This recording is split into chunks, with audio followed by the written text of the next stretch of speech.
Assalamualaikum warahmatullahi wabarakatuh. Apa kabar teman-teman? Pada hari ini kami dari kelompok 4 akan mempresentasikan hasil diskusi kami yang berjudul bunyi dan cahaya serta sifatnya. Pertama-tama izinkan saya memperkenalkan diri saya sendiri. Nama saya Hesti Putri Yuniarti. Di sini saya akan membahas mengenai bunyi dan cahaya.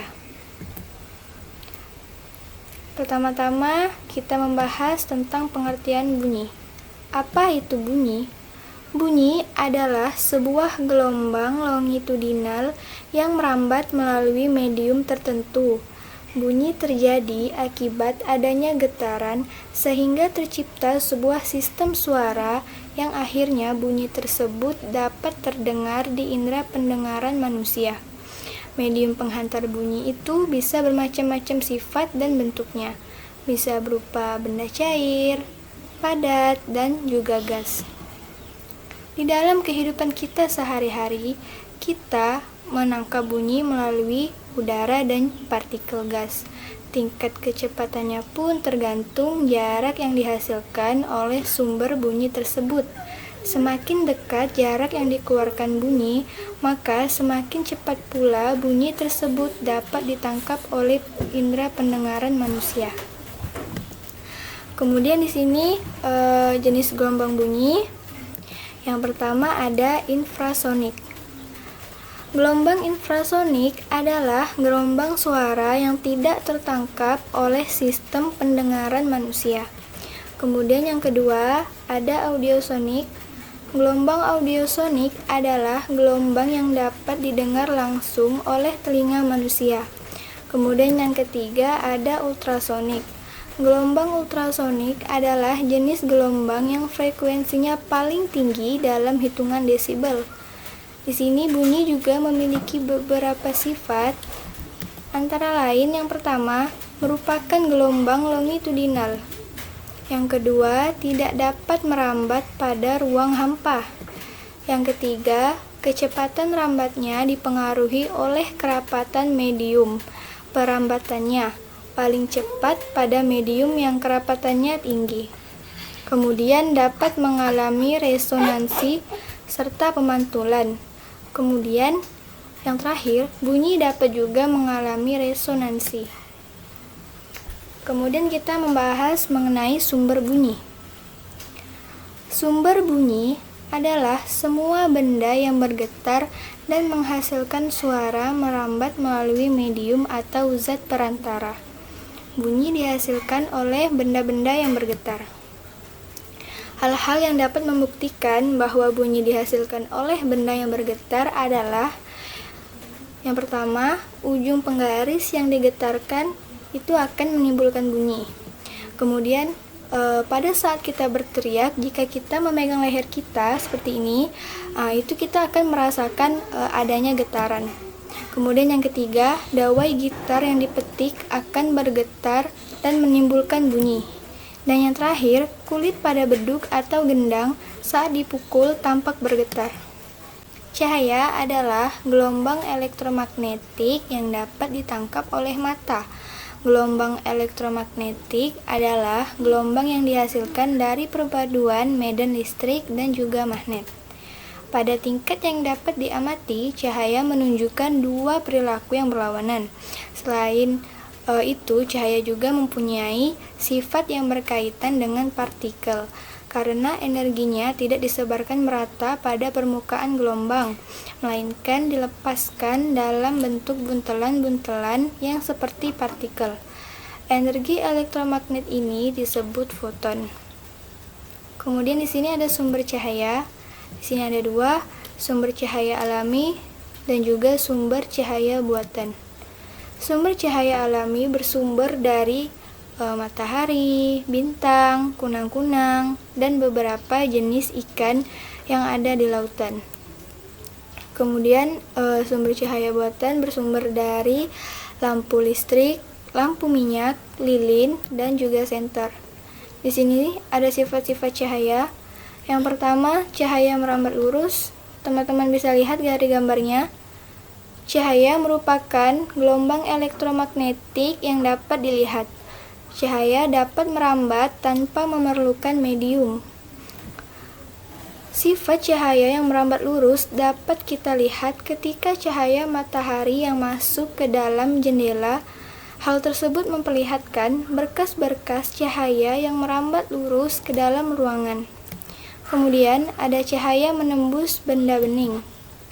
Benda bening merupakan benda yang dapat ditembus oleh cahaya. Benda bening akan meneruskan cahaya sehingga tampak menembus benda tersebut.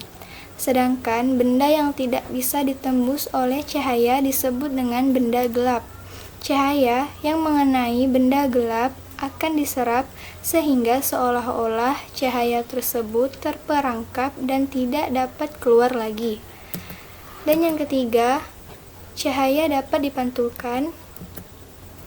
Berdasarkan arah sinar pantulannya, maka pemantulan cahaya itu terbagi menjadi dua, yakni ada pemantulan teratur dan juga ada pemantulan baur atau difus. Dan yang keempat ada cahaya dapat dibiaskan. Cahaya yang dapat melewati medium bening yang berbeda kerapatannya dapat berubah arahnya. Pembelokan cahaya yang merambat dari satu medium ke medium lain yang berbeda kerapatannya disebut dengan pembiasan. Baiklah, di sini saya akan menjelaskan tentang budaya lokal cahaya dan bunyi.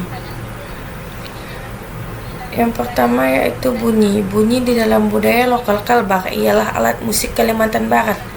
Tepatnya alat musik khas suku Dayak di Kalimantan Barat yaitu sape. Sape Kalimantan Barat adalah alat musik kesenian tradisional masyarakat suku Dayak di wilayah Sungai Kapuas Hulu yang digunakan sebagai salah satu sarana hiburan bagi masyarakat Dayak. Sape merupakan alat musik petik yang mana bentuknya berbeda, berbadan lebar, bertangkai kecil, panjangnya sekitar 1 meter, memiliki 2 senar atau tali dari bahan plastik. Sape jenis ini memiliki 4 tangga nada. Yang kedua yaitu cahaya. Potensi intensitas cahaya matahari di Kalimantan Barat ada 5 kWh, lebih besar dari pusat pengembangan listrik energi surya Nagoya, Jepang yang 4 kWh. Pontianak Kompas, pemerintah Kota Pontianak, Kalimantan Barat menguji coba 1 lampu penerangan jalan umum atau PJU dengan energi surya. Penggunaan secara massal lampu PJU dengan sel surya itu masih terkendala investasi awal yang besar.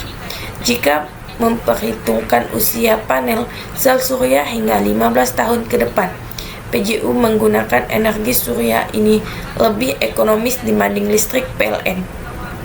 Namun, melihat investasi awal begitu besar, tampaknya keuangan daerah tidak mampu menggantikan semua PJU konvensional. Baik, saya di sini ingin menjelaskan tentang keislaman cahaya dan bunyi dalam keislamannya. Bunyi itu sendiri yaitu dalam surat ke-39 dalam Al-Quran yang dinamakan Az-Zumar, yang berarti rombongan perang. Pada ayat ke-68 menceritakan peniupan sangkakala digunakan malaikat Israfil pada hari kiamat, mengisyaratkan bahwa trompet sebagai alat penghasil bunyi. Seperti dalam kajian ilmu fisika, suatu bunyi dihasilkan oleh sumber bunyi. Maka trompet ini yang menghasilkan bunyi sebagai isyarat terjadinya kiamat. Setelah mengetahui sumber bunyi tersebut, Al-Quran juga mengisyaratkan tentang bunyi itu sendiri dalam firman Allah Subhanahu wa Ta'ala, yang artinya mereka tidak menunggu melainkan satu teriakan atau satu bunyi saja yang akan membinasakan mereka ketika mereka sedang bertengkar. Quran surat Yasin. Terus yang kedua yaitu cahaya. Cahaya dalam keislamannya, makna dari kata nur sebenarnya adalah petunjuk, karena nur dalam arti cahaya itu sendiri petunjuk. Sedangkan Al-Quran berfungsi sebagai petunjuk bagi orang yang tersesat. atau orang yang sedang mencari kebenaran. Nabi Muhammad SAW disebut juga Nur karena beliau diyakini sebagai orang yang membawa petunjuk atau menunjukkan jalan yang benar. Dan juga disebutkan dalam surah An-Nur yang berbunyi, Allah memberi cahaya kepada langit dan bumi. Perumpamaannya cahayanya seperti sebuah lubang yang tidak tembus, yang di dalamnya ada pelita besar. Pelita itu di dalam tabung kaca, dan tabung kaca itu bagaikan bintang yang berkilauan, yang dinyalakan dengan minyak dari pohon yang diberkahi, yaitu pohon zaitun, yang tumbuh tidak di timur dan tidak pula di barat, yang minyaknya saja hampir menerangi walaupun tidak disentuh api. Cahaya di atas, cahaya berlapis-lapis. Allah memberi petunjuk kepada cahayanya bagi orang-orang yang Dia kehendaki. Dan Allah membuat perumpamaan-perumpamaan bagi manusia. Dan Allah mengetahui segala sesuatu. Ayat surat An-Nur. Baik, sekian penjelasan dari saya. Kurang lebihnya saya mohon maaf. Wassalamualaikum warahmatullahi wabarakatuh.